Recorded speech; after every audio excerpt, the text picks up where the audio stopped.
What up, folks? It's Dr. Remy LeBeau, and I'm coming at you once again from the X-Lair to provide you my thoughts, insights, review of The Defenders, Episode 2.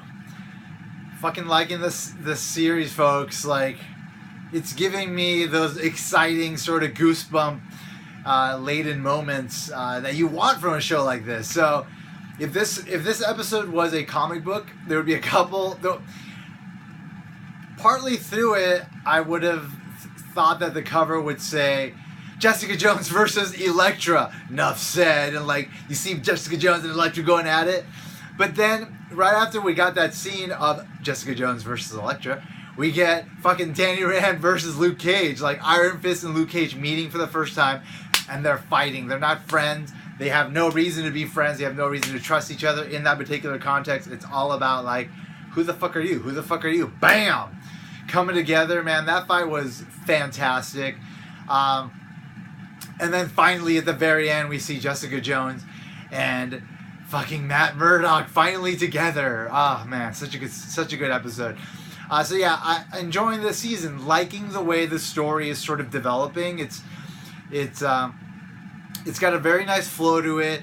I don't feel like any one storyline is too lopsided, and I like the way the stories are kind of starting to overlap, just kind of spontaneously, not in any way that you can predict. Like, the way that Danny Rand and Luke Cage met was surprising, because we were following what was happening with Luke Cage, and we were following what was happening with Danny Rand and Colleen Wing, and then all of a sudden we realized, oh shit, those two storylines are converging on this one point, and then all of a sudden, bam, we're in this fucking confrontation between Luke Cage and Iron Fist. I thought that was fucking fantastic. Yeah, the whole, like, Danny Rand trying to kick fucking Luke Cage's ass with some serious martial arts skills, and it being completely ineffective was very fucking entertaining.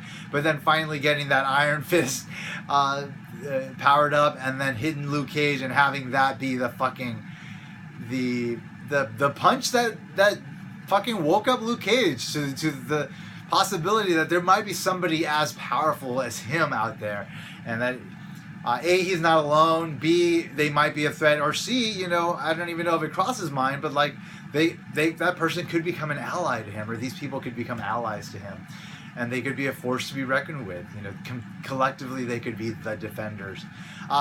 The style of the show has continued as far as like stylistic precision, like the production design, kind of gritty, interesting camera angles, great transitions. I'm really loving the transitions between sequences.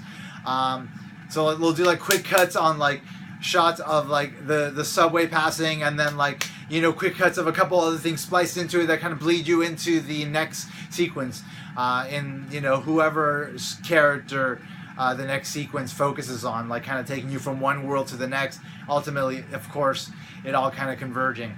There was this really lovely scene with Sigourney Weaver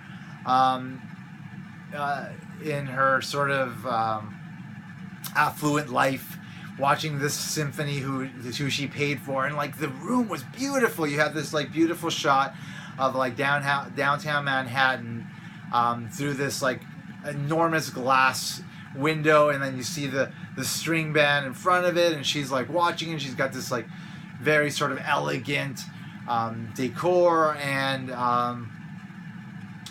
it's just such a great contrast, like this world that she operates in to the world of the street level heroes that we've been following. It's such a great contrast. It's like, it's not the contrast you would expect, you know.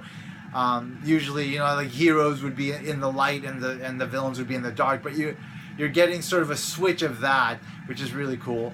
Everything's working out really nicely, and I'm really enjoying the series so far, and I can't wait to see the next episode. So I'm gonna let you guys go, and I'm gonna move on to episode 3, where I'm sure it's gonna get even better, because it's fucking so good so far. Really happy with this so far. Really happy with it. Anyway, if you haven't already subscribe here so you don't miss the rest of my reviews. And as always, I'd like to remind you, if you haven't already, put an X in that box, folks, because ain't nobody check me. Take care. Bye-bye.